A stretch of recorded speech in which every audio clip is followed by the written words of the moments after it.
எல்லாருக்கும் நமஸ்காரம். எல்லாரும் எப்படி இருக்கீங்க? சௌக்கியமா?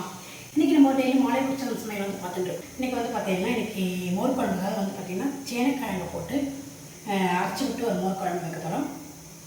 அப்புறம் வந்து பார்த்திங்கன்னா வாழைக்காய் கறி. அப்புறம் வந்து மோர் குழம்புக்கு தேவையானது வந்து பார்த்திங்கன்னா நான் வந்து அன்றைக்கி சொன்னேன் இல்லையா, அது மாதிரி தோரம்பருப்பு தோரம்பருப்பு ஒரு ஸ்பூன், தனியாக ஒரு ஸ்பூன் நல்லா தண்ணியில் ஊற வச்சு கொஞ்சமாக ஜீரகம் போட்டுட்டு ஒரு 1 ஸ்பூன் ஜீரகம் போட்டு ஊற வச்சு வச்சுருக்கேன்.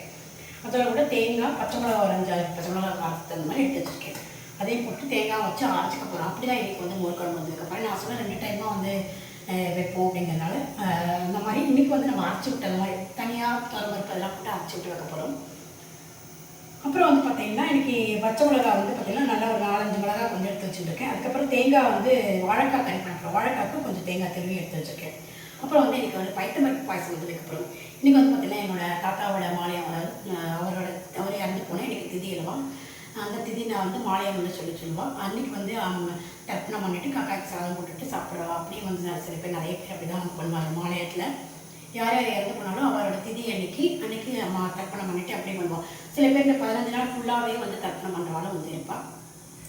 இப்போ என்னோடய தாத்தாக்கு வந்து இன்றைக்கி திதி மாலை அப்படிங்கிறதுனால நான் வந்து இன்றைக்கி ஒரு பாயசம் வந்து வைக்கலாம் அப்படின்னு சொல்லிட்டு என் அப்பா வந்து தர்ப்பணம் பண்ணுறதுனால நம்ம பாயசம் இல்லாமல் பண்ணக்கூடாதுன்ட்டு கொஞ்சம் பாயசம் வைக்கலாம் அப்படின்னு சொல்லிட்டு நான் பைத்தம்பருப்பு வந்து வேக வச்சு எடுத்து வச்சுருக்கேன்.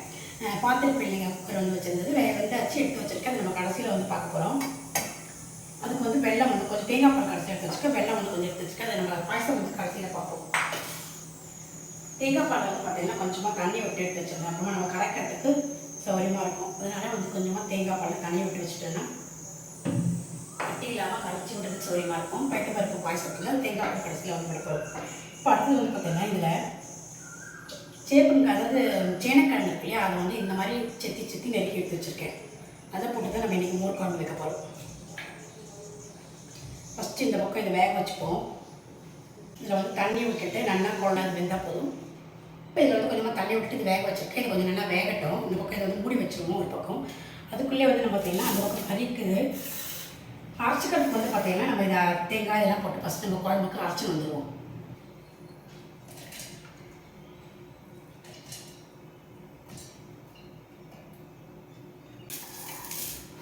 இப்போ மோர் குழம்புக்கு வந்து பார்த்திங்கன்னா நல்லா தனியா 1 ஸ்பூன், தோரம்பருப்பு 1 ஸ்பூன் ஊற வச்சுருந்தா கொஞ்சமாக ஜீரகம் வந்து போட்டுருந்தேன். இதுக்கு தேவையான ஒரு 7-8 பச்சை மிளகா வந்து போட்டுருக்கேன். நல்லா உங்களோட மிளகாய் எவ்வளோ காரமோ அந்த மாதிரி பார்த்து போட்டுக்கணும். இது வந்து வாழைக்காய் கறிக்கு. இப்போ இதை வந்து நம்ம நைஸாக வந்து அரைச்சிக்க போகிறோம். இந்த பக்கம் அதுக்குள்ளே வந்து வாழைக்காய் வந்து பார்த்திங்கன்னா கறிக்கு வந்து தாளிச்சிட்டு போயிடுவோம். எண்ணெய் வந்து விட்டுருக்கேன். எண்ணெய் காய்ச்சதுக்கப்புறமா கடுகு, கடலைப்பருப்பு, தும்பருப்புலாம் போட்டுப்போம். இதுக்கு காரத்துக்கு வந்து பார்த்திங்கன்னா நான் வந்து சாம்பார் பொடி தான் வந்து போட போகிறேன்.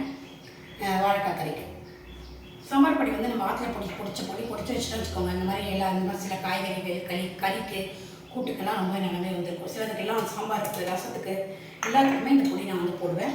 ரசப்பொடி இப்போ ரசத்துக்கு வந்து பார்த்திங்கன்னா ரசப்பொடி வேணும்னா போட்டுட்டா போதும், சாம்பார் பொடி போட்டாலே போதும். ரொம்ப சூப்பராக வாசனையாக இருக்கும் ரசம்னா.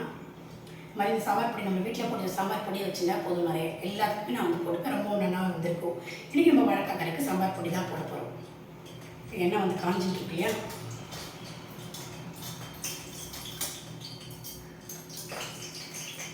கடுகு போட்டிருக்கேன்.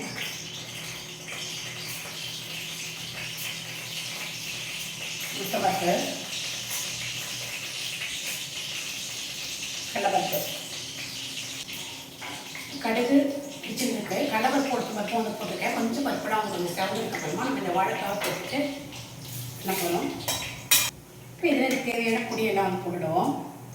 வாழைக்காய் வந்து பார்த்திங்கன்னா நான் ஏற்கனவே வேக வச்சு கட் பண்ணி எடுத்து வந்துட்டேன். வேக வச்சாச்சு, ஏற்கனவே வேக வச்சாச்சு வாழைக்காவை. இது நான் சொல்ல மறந்துட்டேன். 2 வாழைக்காய் வந்து எடுத்து வந்துட்டேன்.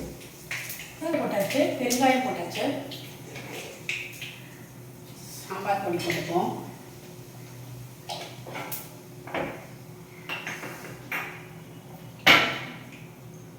உப்பு போட்டுக்கலாம்.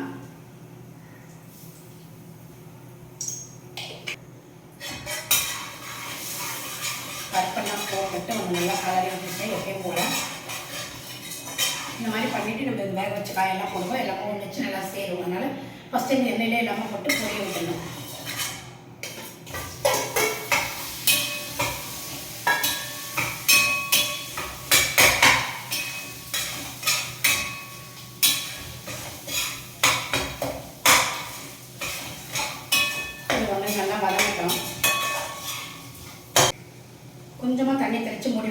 அப்புறமா வந்து நம்ம ஏற்கனவே வேக வச்ச வாழைக்காய் தான் இருந்தாலும் நம்ம வந்து கொஞ்சமாக கலந்து வச்சுட்டு தேங்காய் போட்டு பண்ணும்போது நம்ம சூப்பராகவே வந்து நல்லாவே வந்துருக்கும்.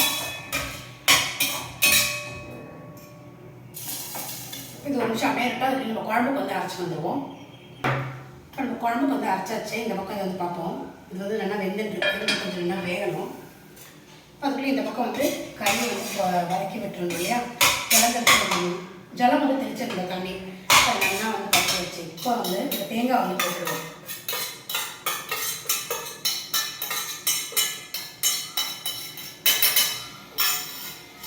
அதாவது இந்த மாலை தண்ணிக்கெலாம் வந்து பார்த்திங்கன்னா வாழைக்காய் ரொம்ப விசேஷம். கண்டிப்பாக வாழைக்காய் வந்து பண்ணியே ஆகணும். காக்காய்க்கு வந்து சாதம் போடுறது காயத்தோட வாழைக்காய் கண்டிப்பாக வந்து வைக்கணும். இன்றைக்கி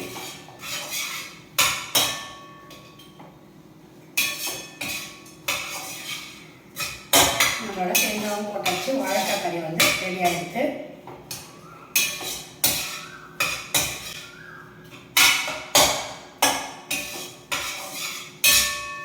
நம்ம வாழைக்காய் கறியை இறக்கி வச்சுருவோம். அப்போ வந்து பார்த்திங்கன்னா வாழைக்காய் கறியை இறக்கி வச்சாச்சு. இந்த பக்கம் வந்து வெள்ளத்துக்கு வந்து அதாவது பாயசத்துக்கு வந்து வெள்ளத்தை வந்து கரைய வச்சுருக்கேன்.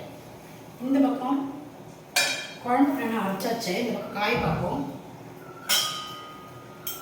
சேனக்கிழங்கு வந்து வேக வச்சுருந்தோம். வேகணும்னா வெந்தாச்சு. இது ஓரளவு முக்கால்வாசி வெந்தாச்சு. இப்போ இதில் வந்து நம்ம அரைச்சி வச்சுருக்கோம் இல்லையா, தனியா, துவரம்பருப்பு, ஜீரகம், பச்சை மிளகா, தேங்காய் வச்சு அரைச்சிருக்கோம். அந்த அரைச்ச விட்டு இதில் வந்து விட்டுடுவோம்.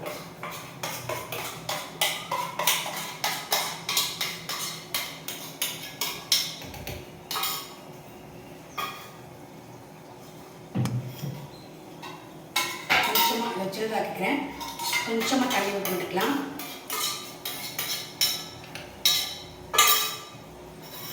இப்போ இதுக்கு தேவையான பொடியெல்லாம் போட்டுருவோம். நம்ம வந்து இதுக்கு எதுவுமே போட்டுக்கல, இன்னும் உப்பு மஞ்சள் பொடியெல்லாம் எதுவுமே போடலை. இப்போ வந்து போட்டுப்போம்.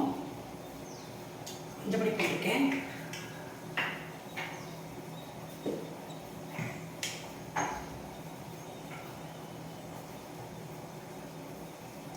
உப்பு போட்டிருக்கேன். இப்போ இதெல்லாம் போட்டுட்டு, அதாவது இதுக்கு மஞ்சள் பொடி உப்பு மட்டும்தான் வேணும். காரத்துக்கு நம்ம பச்சை மிளகா அரைச்சி விட்டாச்சு. கடைசியில் பானிக்கு எடுத்து வெத்த மிளகா கருவேப்பிலையை தாளிக்கணும். இதெல்லாம் போட்டுக்குள்ளே இது எல்லாமே நல்லா ஒன்று கொதிக்கட்டும். கொதிச்சுட்டு கடைசியில் நம்ம வந்து கையில் விட்டுட்டு தாளிக்க வேண்டியதாக இறக்கிட்டு சின்னதாக வச்சுருக்கேன். பச்சை வாசனை பார்த்தோம்னா கொதிக்கட்டும். இந்த பக்கம் வெள்ளத்தை பார்ப்போம்.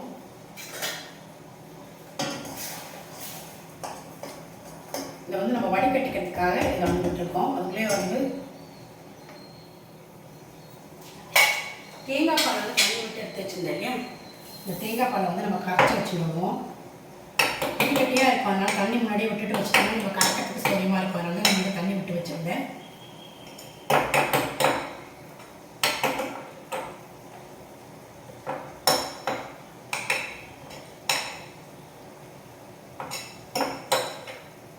அதாவது வந்து பார்த்தீங்கன்னா இந்த பாக்கி நாளில் நீங்கள் வந்து இந்த அமாவாசை தர்ப்பணம், காக்காய்க்கு சாதம் வைக்கலை அப்படி அதெல்லாம் இல்லைனாலும் இந்த மாலை சமயத்தில் காக்காய்க்கு வந்து சாதம் வைக்கிறது, இந்த மாதிரி வாழைப்பட்ச சமயத்தில் இந்த மாதிரிலாம் வந்து பண்ணுறது ரொம்ப விசேஷம்.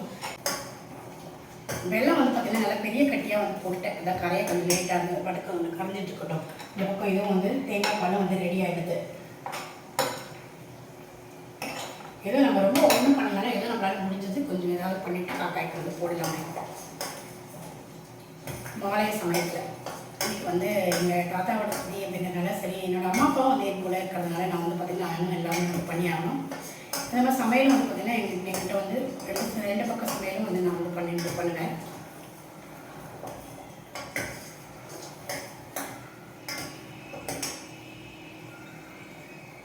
இது வந்து குழம்பு வந்து நல்லா பச்சை வாசனை பார்த்தோன்னே வந்து கொதிச்சாச்சு. இந்த பக்கம் இறக்கி வச்சுடுறேன், வைக்க வேணாம். இப்போ இதுக்கு வந்து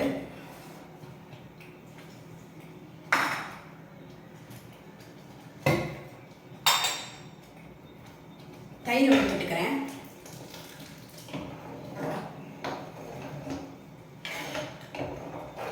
தயிர் வந்து விட்டுண்டாச்சு. மோர் குழம்புக்கு நல்லா அப்படியே கலக்கி விட்டாச்சு.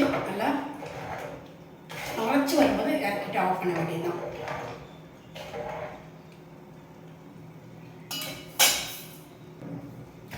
இப்போ இதுக்கு வந்து நம்ம தாளிச்சு விடுவோம்.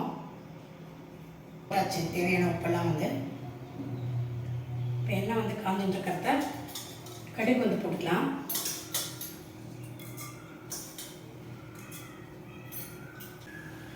ரெண்டே 2 பச்சை மிளகாய் போட்டுக்கிறேன். கருவேப்பிலை போட்டுக்கிறேன்.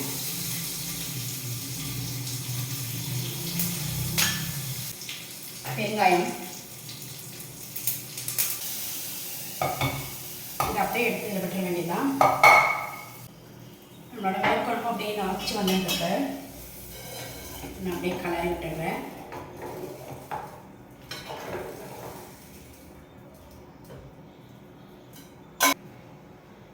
நம்ம குழம்பு வந்து அடுத்து நான் அரைச்சி வந்துட்டுருக்கா, நான் ஆஃப் பண்ணிடுறேன். ஆஃப் பண்ணிட்டு இறக்கி மூடி வைக்க வேண்டியதுதான். நம்மளோட மோர் குழம்பு ரெடி. இந்த பக்கம் வாழைக்காய் குழம்பு ரெடி. அடுத்தது நம்ம வந்து பாயசத்துக்கு வந்து ரெடி பண்ணிடுவோம். பாயசம் வந்து பார்த்தீங்கன்னா நல்லா ப்ரெஷர் பண்ணி அடங்கியாச்சு. பாயசம் வந்து பார்த்தீங்கன்னா பருப்பெல்லாம் நல்லா வெந்தாச்சு. வெங்காயம் ப்ரெஷர் அடங்கியாச்சு.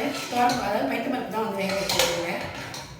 சரி, இதில் நம்ம இருந்தேன் அதை வந்து வடிகட்டியில் விட்டுக்கிறேன்.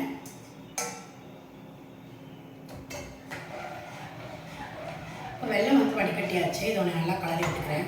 இது நல்லா ஒரு கொதி வரட்டும். வெள்ளை கரைசலோடு விட்டுருக்கோம் இல்லையா, அது நல்லா ஒரு கொதி வரணும்.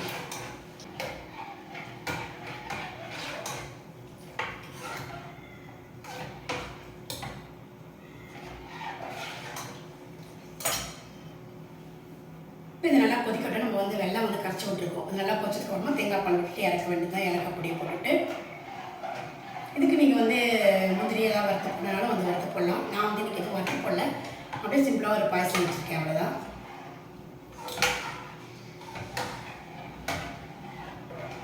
இப்போ நம்ம வெள்ளை கரைசல் விட்டுட்டு நல்லா வந்து கொதிக்கிறது பாயசம். இப்போ வந்து பார்த்திங்கன்னா இதில் வந்து ஏலக்காய் பொடி போட்டுப்போம். இந்த ஸ்டேஜில் நீங்கள் வந்து முந்திரி அதில் தேங்காய் கூட நம்ம வறுத்து போட்டுக்கலாம், நல்லாயிருக்கும். அதையும் போட்டுட்டு கலரிட்டு இதில் வந்து இப்போது தேங்காய் பால் வந்து நம்ம எடுத்து வச்சுருக்கோம். அந்த தேங்காய் பாலை விட்டுட்டு ஒரே கொதி தான், ஜாஸ்தி வந்து கொதிக்கக்கூடாது.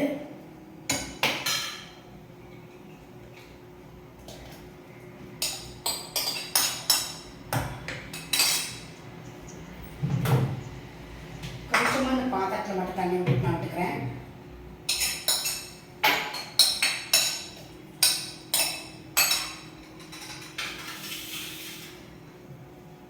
விட்டுட்டு இதை ஒன்று கலரி விட்டுருவோம்.